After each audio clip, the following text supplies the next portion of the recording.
जय श्री राम दोस्तों, आज मैं आपके लिए कहानी लेकर आई हूँ जिसका नाम है निंदक न्यारे रखिए। गीत को पेंटिंग का बहुत शौक था।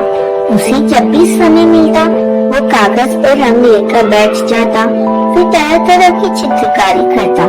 कभी समुद्र में तैरता जहाज तो कभी गांव में कुएं में पानी भरती औरत का चित्रण करता।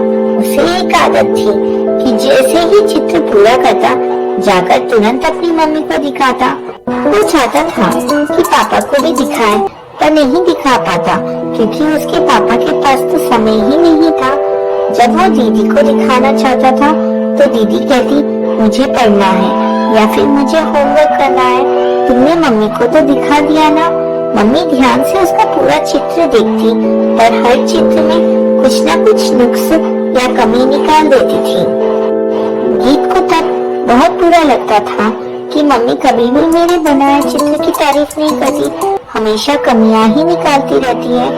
गीत सोचने लगा कि अब अपने बनाया चित्र किसे दिखाऊं। उसे याद आया कि क्यों ना वो उन मित्रों को, अपने साथ पढ़ने वाले दोस्तों को दिखाए। दूसरे दिन वो अपने बनाए चित्र को बस्ते में रखकर स्कूल ले गया और अपने सभी दोस्तों को बुलाकर यह चित्र दिखाए। सभी साथियों ने चित्र देखकर गीत की खूब तारीफ की। किसी ने कहा इतने अच्छे चित्र कैसे बना लेते हो, मुझे भी सिखाओ। सचिन कहने लगा गीत तुझे इन सबको बनाने के लिए समय कब मिल जाता है। सभी से मिलने वाली तारीफों से गीत फूला न समाया। वो सोचने लगा मेरे प्रत्येक चित्र में मम्मी ने तो सिर्फ कमी ही निकाली है। मैं कितना भी मेहनत करके लिखूं, मम्मी हमेशा यही कहेगी अपनी लिखाई सुधारो।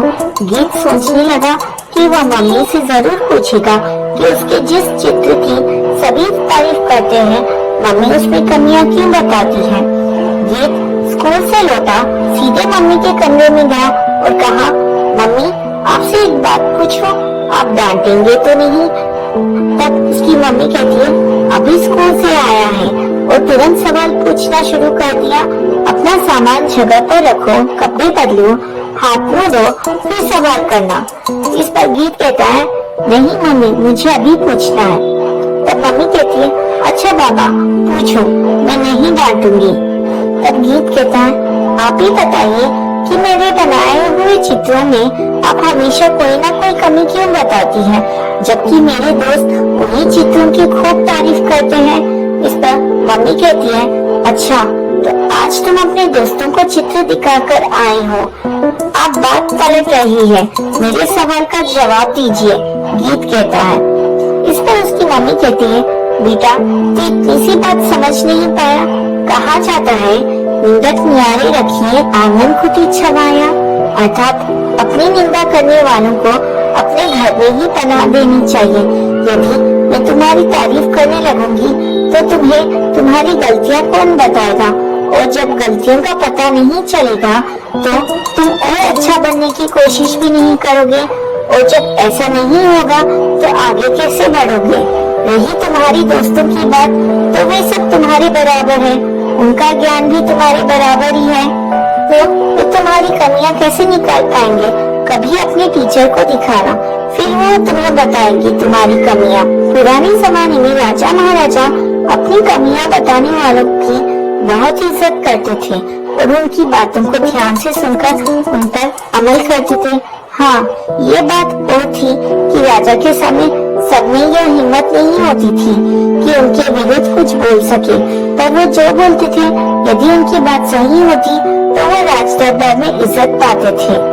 इस पर गीत कहता है मम्मी मैं समझ गया, अब मुझे आपसे कोई शिकायत नहीं है। मैं अपने चित्र बनाकर सबसे पहले आपको ही दिखाया करूँगा। दोस्तों इस कहानी से हमें यह सीख मिलती है कि सच्ची आलोचना से ही सुधार संभव है। जो लोग आपकी कमियां बताते हैं वे आपकी उन्नति के लिए जरूरी होते हैं। जय श्री कृष्ण, राधे राधे। आज्ञाकारी नौकर। एक बार की बात है, लाला जी के एक दोस्त ने उनके पास आकर एक नौकर रखने की सिफारिश की जो बहुत ही ईमानदार, मेहनती और हमेशा आज्ञा अनुसार ही काम करता था। अपने मित्र की इस सिफारिश के बाद ही लाला जी ने बचुआ को अपने घर नौकर रखा था। एक दिन लाला जी के पेट में दर्द उठा। उन्होंने बचुआ को बुलाकर बाजार से 2 सोडे की बोतलें लाने को कहा। साथ ही यह हिदायत दी कि बोतलों को संभाल कर लाए ताकि वो टूट ना जाए। बचुआ दौड़ता हुआ गया और शीघ्र ही एक बोतल लाकर वापस आ गया। लाला जी ने गुस्से से पूछा, मैंने 2 बोतल ही लाने को कहा था, तुम केवल 1 लेकर ही कैसे लौटाए?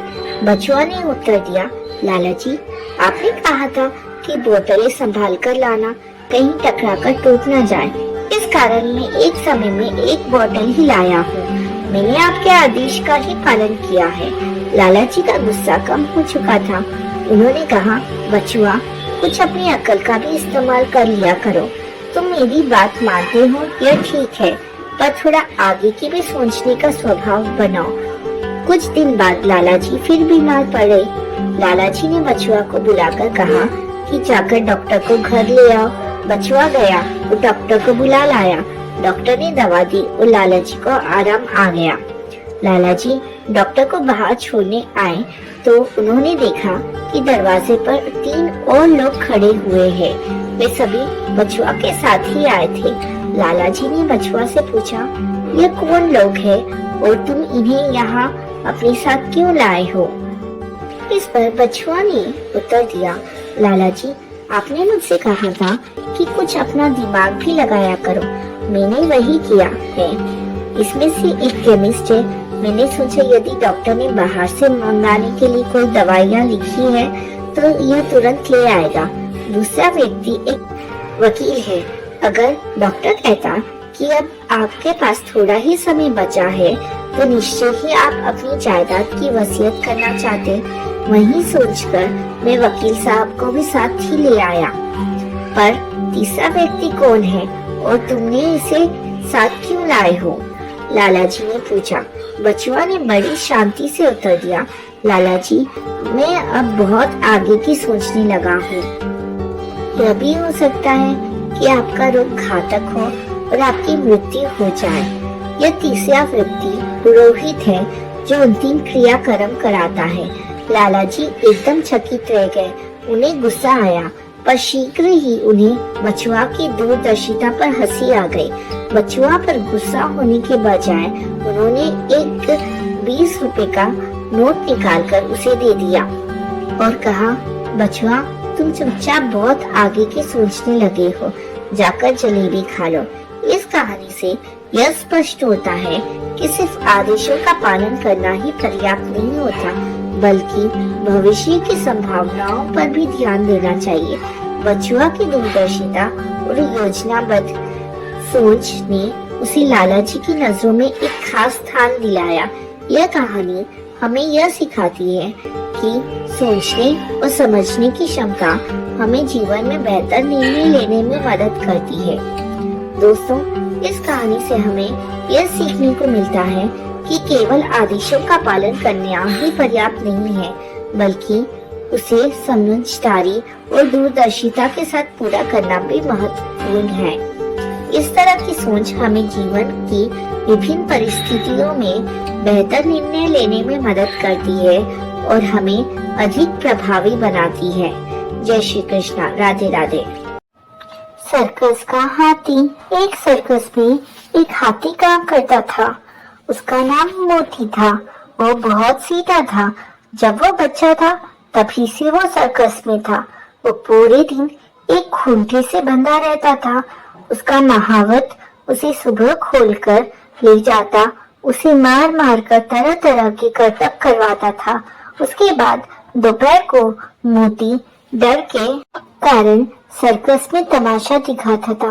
शाम तक वो थक जाता था, लेकिन देर रात तक उसे करतब दिखाने पड़ते थे। रात को वो थक कर सो जाता था। इधर उसका महावत भी उसके पास एक खाट बिछाकर सो जाता था। एक दिन सुबह जब मोती जगा तो देखा उसका महावत वहाँ नहीं है। वो अपने गांव गया था, इसलिए आज मोती का तमाशा नहीं होना था। मोती बहुत खुश हुआ। कम से कम एक दिन के लिए तो उसे छुट्टी मिली। इधर सर्कस का मालिक बहुत परेशान था। सारे टिकट बिक चुके थे। अगर हाथी का तमाशा नहीं हुआ तो पब्लिक तोड़ फोड़ मचा देगी। नटखट बंदर अपने पिंजरे में उछल कूद मचा रहा था। मोती कहता है, नटखट आज तो मेरी छुट्टी है, मेरा महावत तो गांव चला गया। इस पर नटखट कहता है, क्या बात करते हो भाई, भला ये सर्कस का मालिक कभी छुट्टी दे सकता है? वह कुछ ना कुछ इंतजाम कर ही लेगा। तो मोती कहता है, लेकिन मैं तो बस महावत के इशारे पर नाचता हूँ और मैं उसके ही इशारे समझता हूँ, अब मैं तमाशा कैसे करूँगा? तब नटखट कहता है, भाई हम तो मजबूर है, पिंजरे में बंद है, लेकिन तुम इतने बलशाली होकर भी एक खूंटे से बंधे रहते हो। क्या तुम नहीं जानते, अगर तुम जरा सी जान लगाओ तो रस्सी तोड़कर भाग सकते हो, तुम्हें कोई रोक भी नहीं पाएगा। मोती कहता है, वो तो ठीक है, लेकिन मैं जाऊंगा कहाँ? मैंने तो जब से होश संभाला है अपने आप को खूंटी से बांधा ही पाया है। यही महावत मुझे खाने को देता है, मारता है, करतब करवाता है। कभी कभी मन तो करता है कहीं भाग जाऊं। तब नटखट कहता है, भाई एक काम करो, आज रात को अपना खूंटा उखाड़ देना, फिर मेरे पिंजरे की सलाखें चौड़ी कर देना, मैं तुम्हारी पीठ पर बैठ जाऊंगा, फिर हम दोनों जंगल में चलेंगे। मुझे ये वहीं से पकड़ कर लाए थे, ऐसे दोनों का भला हो जाएगा। मोती कहता है, लेकिन अगर किसी को पता लग गया तो बहुत बुरा होगा। मेरा महावत लोहे की नुकीली सुरैयां चुबा चुबा कर खून निकाल लेता है। बस यही तो फर्क है, तुम इतने ताकतवर होकर भी छोटे से इंसान से डर रहे हो। नटखट कहता है। उसकी बातें सुनकर मोती के अंदर हिम्मत आ जाती है। इधर सर्कस का मालिक किसी दूसरे महावत को एक दिन के लिए बुला लेता है, लेकिन उसके इशारे मोती समझ नहीं पाता और गुस्सा होकर उसे बहुत मारता है। मोती रात को अपने खूंटे से बंधा रो रहा होता है। तभी नटखट कहता है, भाई रोने से कुछ नहीं होगा, इतने बड़े शरीर का फायदा उठाओ, मेरा पिंजरा तोड़ दो और वो सामने का फाटक एक टक्कर से गिर जाएगा। फिर हम दोनों जंगल में चले जाएंगे, वहाँ तुम मजे से रहना, सारा दिन खाना खाना और कोई रोकने टोकने वाला भी नहीं होगा। रात को मोती ऐसा ही करता है। दोनों सर्कस से भागकर रात भर चलते रहते हैं और शहर से जंगल में पहुंच जाते हैं। वहां पहुंचकर मोती बहुत थक जाता है। वो एक पेड़ के नीचे आराम करने लगता है। नटखट बंदर भी उसी पेड़ की एक डाल पर आराम करने लगता है। सुबह दोनों एक दूसरे से विदा लेकर अलग अलग हो जाते हैं। मोती सारा दिन खाने की तलाश में घूमता रहता है। उसे जंगल की घास और फल अच्छे नहीं लगते। उसका महावत उसके लिए अलग अलग से खाना तैयार करके देता था। मोती को उसी की आदत लग गई थी। दोपहर के समय मोती पानी पीने नदी की ओर जाता है। वहाँ मगरमच्छ होते हैं जो मोती को खाने के लिए उसके पीछे लग जाते हैं। मोती किसी तरह भागकर अपनी जान बचाता है। इसी तरह शाम हो जाती है। वो थक कर एक पेड़ के नीचे आराम करने लगता है। तभी हाथियों का एक झुंड वहाँ पानी पीने आता है। मोती कहता है, भाइयों मैं भी तुम्हारा साथी हूँ, मुझे भी अपने झुंड में शामिल कर लो। तब एक हाथी कहता है, नहीं हम जंगल के हाथी हैं और तुम सर्कस के, तुम्हारा हमारा क्या मेल, हम तुम्हें अपने साथ रखेंगे। कोई मुसीबत आई तो तुम बचना भी नहीं जानते। तुम्हारे चक्कर में हम भी शिकारी की गोली का निशाना बन जाएंगे। यह सुनकर मोती उदास हो जाता है। वो अकेले पेड़ के नीचे बैठा रहता है। अगले दिन वो नटखट बंदर को ढूंढने निकल जाता है, लेकिन वो कहीं नहीं मिलता। इसी तरह 2 दिन बीत जाते हैं। मोती कमजोर होने लगता है क्योंकि जंगल का बेस्वाद खाना उसे अच्छा नहीं लग रहा था। एक दिन वो धीरे धीरे चलता हुआ सर्कस के गेट पर पहुंच जाता है। वहां जाकर वो गेट पे आवाज लगाता है। उसकी आवाज सुनकर सर्कस का मालिक और उसका महावत दोनों आ जाते हैं। महावत मोती को देखकर बहुत खुश होता है और कहता है, मुझे पता है नए महावत ने तुम्हें बहुत मारा, इसलिए तुम चले गए थे, लेकिन मेरे बिना तुम रह नहीं पाए, इसलिए वापस आ गए। आखिर हमारा तुम्हारा बचपन का साथ है। महावत मोती को वापस लाकर खूंटे से बांध देता है। कुछ ही देर में मोती देखता है कि नटखट बंदर भी अपने पिंजरे में बैठा है। मोती कहता है, अरे तुम यहाँ कैसे? तब नटखट बंदर कहता है, मैं तो 2 दिन पहले ही आ गया। वहाँ कोई भी जानवर मुझसे बात नहीं करता था, तक कि दूसरे बंदरों ने तो मुझ पर हमला कर दिया।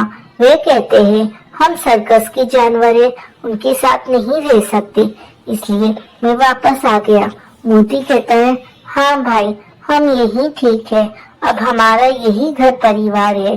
अब बस अपना काम अच्छे से करते हैं, जिससे हमें ढंग से खाना मिल सके और मार भी कम पड़े। अकेले उस आजादी में रहने से इस परिवार में रहना ज्यादा अच्छा है। इसके बाद मोती अपने महावत की हर बात मानने लगा और महावत भी अब मोती को नहीं मारता था। दोस्तों, इस कहानी से हमें यह शिक्षा मिलती है कि असली सुख हमें हमारे घर में ही मिलता है।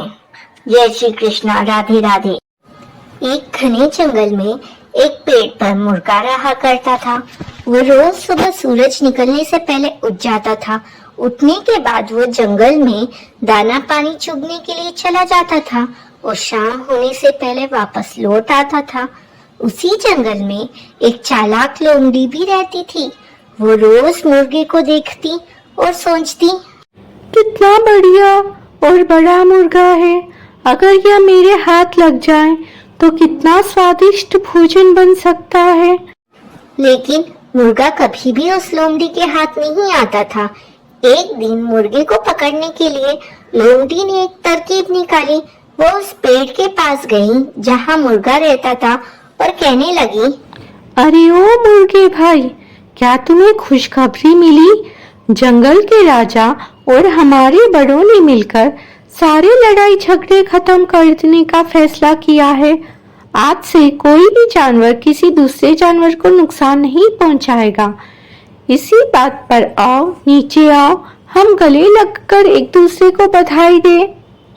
लोमड़ी की यह बात सुनकर मुर्गे ने मुस्कुराते हुए उसकी तरफ देखा और कहा, अरे वाह लोमड़ी बहन, ये तो बहुत अच्छी खबर है। पीछे देखो, शायद इसलिए हमसे मिलने हमारे कुछ और दोस्त भी आ रहे हैं। लोमड़ी ने हैरान होकर पूछा, दोस्त? कौन दोस्त? मुर्गे ने कहा, अरे वो शिकारी कुत्ते, वो भी अब हमारे दोस्त हैं ना। कुत्तों का नाम सुनते ही लोमड़ी ने ना आव देखा न ताव और उनके आने की उल्टी दिशा में दौड़ पड़ी। मुर्गे ने हंसते हुए लोमड़ी से कहा, अरे अरे लोमड़ी बहन, कहाँ भाग रही हो? अब तो हम सब दोस्त हैं ना। हाँ हाँ, दोस्त तो है, लेकिन शायद शिकारी कुत्तों को अभी तक यह खबर नहीं मिली है। यह कहते हुए लोमड़ी वहाँ से भाग निकली और मुर्गे की सूझबूझ की वजह से उसकी जान बच गई। बच्चों, चतुर मुर्गा और चालाक लोमड़ी की कहानी से हमें यह शिक्षा मिलती है कि किसी भी बात पर आसानी से विश्वास नहीं करना चाहिए और चालाक लोगों से हमेशा सावधान रहना चाहिए। एक समय की बात है, जब शहर में थोड़ी सी दूर में एक मंदिर बनाया जा रहा था। उस मंदिर के निर्माण में लकड़ियों का इस्तेमाल किया जा रहा था। लकड़ियों के काम के लिए शहर से कुछ मजदूर आए हुए थे। एक दिन मजदूर लकड़ी चीर रहे थे। सारे मजदूर रोज दोपहर को खाना खाने के लिए शहर जाया करते थे। उस दौरान 1 घंटे तक वहाँ कोई भी नहीं रहता था। एक दिन दोपहर के खाने का समय हुआ तो सभी जाने लगे। एक मजदूर ने लकड़ी आधी ही चीर थी, इसलिए वो बीच में लकड़ी का खूंट फंसा देता है ताकि दोबारा चीरने के लिए आरी फंसाने में आसानी हो। उनके जाने के कुछ समय बाद बंदरों का एक समूह वहां आ जाता है। उस समूह में एक शरारती बंदर था जो वहां पड़ी चीजों को उल्टा पुल्टा करने लगा। बंदरों के सरदार ने सभी को वहां रखी चीजों को छेड़ने से मना किया। कुछ समय बाद सारे बंदर पेड़ों की तरफ वापस जाने लगे, तो वो शरारती बंदर सबसे बचकर पीछे रह जाता है और उधम मचाने लगता है। शरारत करते करते उसकी नजर उस अधचीरे लकड़ी पर पड़ती है जिस पर मजदूर ने लकड़ी का खूंटा लगाया था। खूंटे को देखकर बंदर सोचने लगता है कि उस लकड़ी को वहां पर क्यों लगाया है, उसे निकालने पर क्या होगा। फिर वो उस खूंटे को बाहर निकालने के लिए खींचने लगता है। बंदर के अधिक जोर लगाने पर वो खूंटा हिलने लगता है और खिसकने लगता है, जिसे देखकर बंदर खुश होता है और जोर लगाकर उस खूंटे को सरकाने लगता है। वो खूंटे को निकालने में इतना मगन हो जाता है कि उसे पता ही नहीं चलता कि कब उसकी पूंछ दोनों पाटों के बीच में आ गई है। बंदर पूरी ताकत के साथ खूंटे को खींचकर बाहर निकाल देता है। खूंटा निकलते ही लकड़ी के दोनों भाग चिपक जाते हैं और उसकी पूंछ बीच में फंस जाती है। पूंछ के फंसने पर बंदर दर्द के मारे चिल्लाने लगता है और तभी मजदूर भी वहां पहुंच जाते हैं। उन्हें देखकर बंदर भागने के लिए जोर लगाता है तो पूंछ टूट जाती है। वो चीखते हुए टूटी पूंछ लेकर भागता हुआ अपने झुंड के पास पहुंच जाता है। वहां पहुंचते ही सभी बंदर उसकी टूटी हुई पूंछ देखकर हंसने लगते हैं। दोस्तों, इस कहानी से हमें यह सीख मिलती है कि हमें ना तो दूसरों की चीजों के साथ छेड़छाड़ करनी चाहिए और ना ही उनके काम में दखल अंदाजी करनी चाहिए। ऐसा करने से हमें ही नुकसान होगा। बरसों पुरानी बात है। एक गांव में देवदत्त नाम का ब्राह्मण अपनी पत्नी देवकन्या के साथ रहता था। उन दोनों की कोई संतान नहीं थी। आखिरकार कुछ वर्षों के बाद उनके घर प्यारे से बच्चे ने जन्म लिया। ब्राह्मण की पत्नी अपने बच्चे को बहुत प्यार करती थी। एक दिन की बात है, ब्राह्मण की पत्नी देवकन्या को अपने घर के बाहर नेवले का छोटा सा बच्चा मिला। उसे देखकर देवकन्या को उस पर दया आ गई और वो उसे अपने घर के अंदर ले गई और उसे अपने बच्चे की तरह पालने लगी। ब्राह्मण की पत्नी बच्चे और नेवले दोनों को अक्सर पति के जाने के बाद घर में अकेला छोड़कर काम से चली जाती थी। नेवला इस दौरान बच्चे का पूरा ख्याल रखता था। दोनों के बीच का अपार स्नेह देखकर देवकन्या बहुत खुश थी। एक दिन अचानक ब्राह्मण की पत्नी के मन में हुआ कि कहीं यह नेवला मेरे बच्चे को नुकसान न पहुंचा दे। आखिरकार जानवर ही तो है, वो जानवर की बुद्धि का कोई भरोसा नहीं कर सकता। समय बीतता गया और नेवला और ब्राह्मण के बच्चे के बीच का प्यार और गहरा होता गया। एक दिन ब्राह्मण अपने काम से बाहर गया हुआ था। पति के जाते ही देवकन्या भी अपने बच्चे को घर में अकेला छोड़कर बाहर चली गई। इसी बीच उनके घर में एक सांप घुस आया। इधर ब्राह्मण देवदत्त का बच्चा आराम से सो रहा था, उधर सांप तेजी से उस बच्चे की ओर बढ़ने लगा। पास में ही नेवला भी था।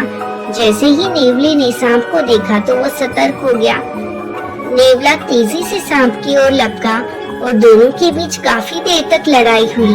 आखिर में नेवले ने सांप को मारकर बच्चे की जान बचा ली। सांप को मारने के बाद नेवला आराम से घर के आंगन में बैठ गया। इसी बीच देवकन्या घर लौट आई। जैसे ही उसने नेवले के मुंह को देखा तो वो डर गई। नेवले का मुंह सांप के खून से लथपथ था, लेकिन इस बात से अनजान देवकन्या के मन में कुछ और ही सोच लिया। वो गुस्से से कांपने लगी। उसे लगा कि नेवला ने उसके प्यारे बेटे की हत्या कर दी है। यही सोचते सोचते ब्राह्मण की पत्नी ने एक लाठी उठाई और नेवले को पीट कर मार डाला। नेवले को जान से मारने के बाद ब्राह्मण अपने बच्चे को देखने के लिए घर के अंदर तेजी से भागी। वहाँ बच्चा हंसते हुए खिलौने के साथ खेल रहा था। इसी दौरान उसकी नजर पास में मरे पड़े एक सांप पर गई। सांप को देखते ही देवकन्या को बहुत पछतावा हुआ। वो भी नेवले से बहुत प्यार करती थी, लेकिन गुस्से और अपने बच्चे के मोह में उसने बिना कुछ सोचे समझे नेवले को मार दिया। अब ब्राह्मण की पत्नी जोर जोर से रोने लगी, लेकिन तब तक बहुत देर हो चुकी थी। उसी समय ब्राह्मण भी घर लौट आया। वो पत्नी की रोने की आवाज सुनकर दौड़ता हुआ घर के अंदर गया। उसने पूछा, देवकन्या तुम क्यों रो रही हो? ऐसा क्या हो गया है? उसने अपने पति को सारी कहानी सुना दी। नेवले की मौत की बात सुनकर ब्राह्मण देवदत्त को बहुत दुख हुआ। दुखी मन से ब्राह्मण ने कहा, तुम्हें बच्चे को घर में अकेला छोड़कर जाने और अविश्वास का दंड मिला है। दोस्तों, इस कहानी से हमें यह सीख मिलती है, बिना सोचे समझे गुस्से में आकर कोई काम नहीं करना चाहिए। साथ ही विश्वास की डोर को कभी शक की वजह से टूटने नहीं देना चाहिए।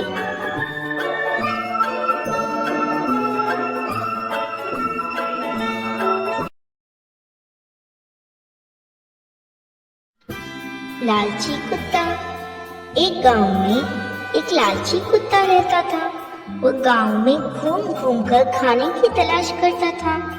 वो इतना लालची था कि उसे जितना भी खाने के लिए मिलता था उसे कम ही लगता था। गांव के दूसरे कुत्तों के साथ पहले उसकी अच्छी दोस्ती थी, लेकिन उसकी इस आदत की वजह से सभी उससे दूर रहने लगे। लेकिन उसे कोई फर्क नहीं पड़ा, उसे सिर्फ अपने भोजन से मतलब था। कोई न कोई आते जाते उसे खाने के लिए कुछ न कुछ दे ही देता। उसे जो खाने को मिलता उसे वो अकेला ही चट कर जाता। एक दिन उसे कहीं से एक हड्डी मिल गई। हड्डी को देखकर उसकी खुशी का ठिकाना न रहा। उसने सोचा कि इसका आनंद तो अकेले ही लेना चाहिए। यह सोचकर वो गांव से जंगल की ओर जाने लगा। रास्ते में वो पुल के ऊपर से नदी पार कर रहा था। तभी उसकी नजर नीचे नदी के ठहरे हुए पानी पर पड़ी। उस समय उसकी आंखों में सिर्फ हड्डी का लालच था। उसे यह भी पता नहीं चला कि नदी के पानी में उसका ही चेहरा नजर आ रहा है। उसे लगा कि नीचे भी कोई कुत्ता है जिसके पास एक और हड्डी है। उसने सोचा कि क्यों ना उसकी भी हड्डी छीन लूं, तो मेरे पास 2 हड्डियां हो जाएगी। फिर मैं एक साथ 2 हड्डियों के मजे से खा सकूंगा। ऐसा सोचकर उसने जैसे ही अपना मुंह खोला, उसे हड्डी सीधे नदी में जा गिरी। मुंह से छुपकर हड्डी के पानी में गिरते ही कुत्ते को होश आया और उसे अपने किए पर पछतावा हुआ। इस कहानी से हमें यह सीख मिलती है कि हमें कभी भी लालच नहीं करना चाहिए। लालच करने से हमारा नुकसान ही होता है।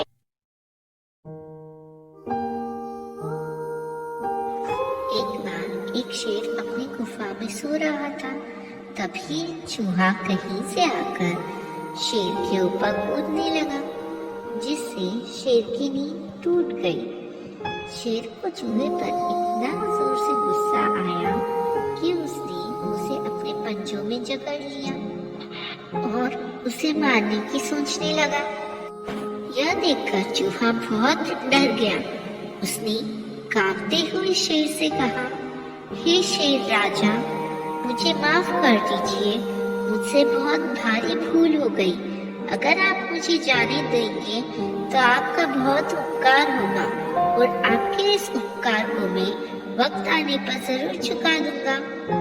यह सुनकर शेर को चूहे पर दया आ गई और उसने उसे जाने दिया। और वह मन ही मन हंसा कि भला ये छोटा सा चूहा मेरे उपकार क्या चुकाएगा। समय बीतता गया और एक दिन हमेशा की तरह शेर शिकार की तलाश में जंगल में घूम रहा था कि एक शिकारी ने उसे चालाकी से अपने जाल में पकड़ लिया। शेर अपनी सहायता के लिए जोर जोर से दहाड़ मारने लगा। शेर की आवाज सुनकर चूहा वहां आया। शेर को जाल में फंसा देखकर उसने तुरंत अपने नुकीले दांतों से शिकारी का जाल काट दिया और शेर को आजाद कर लिया। शेर ने चूहे को बहुत धन्यवाद किया। उस दिन शेर को समझ आया कि किसी भी प्राणी की काबिलियत उसके भारी रूप से नहीं लगानी चाहिए और कभी छोटे बड़े का भेदभाव नहीं करना चाहिए। हमेशा सबकी मदद करनी चाहिए, क्योंकि जो दूसरों की मदद करता है उसकी भी सब मदद करते हैं। बहुत समय पहले की बात है। खुशी और दुख के राज्य के बीच में एक छोटा सा तालाब था। लेकिन उस साल गर्मी बहुत होने के कारण वो तालाब जल्दी जल्दी सूखता जा रहा था। उसका पानी खत्म हो रहा था। उस तालाब के जीवों को समझ नहीं आ रहा था कि वो क्या करे, इसलिए वो एक बूढ़े कछुए के पास गए जो उस तालाब के किनारे रहता था और उससे मदद मांगने लगे। इस पर उस कछुए ने कहा, इस तालाब में जो सबसे छोटा है वो जीव जाकर बादलों के राजा से बात करे और उनसे मदद ले। उन जानवरों में से सबसे छोटा जीव वो एक मछली थी जिसका नाम छोटू था। छोटू मछली को इस कार्य के लिए चुना गया और जिस दिन उन्होंने तय किया था उस दिन वो छोटू मछली बादलों के राजा से बात करने चली गई। छोटू मछली ने कहा बादलों के राजा से, हे बादल के राजा, आप बारिश क्यों नहीं बरसा रहे? इस गर्मी में हमारा तालाब सूखते जा रहा है, जिस वजह से हम छोटे जानवर एक एक करके मरते जा रहे हैं। यह बात सुनकर बादलों को राजा को बहुत दुख हुआ और वो रोने लगा, जिस कारण बारिश होकर वो तालाब बारिश के पानी से भर गया और छोटू मछली वापस अपने तालाब में आ गई। और इस प्रकार छोटू मछली उन सभी जीवों में महान बन गई।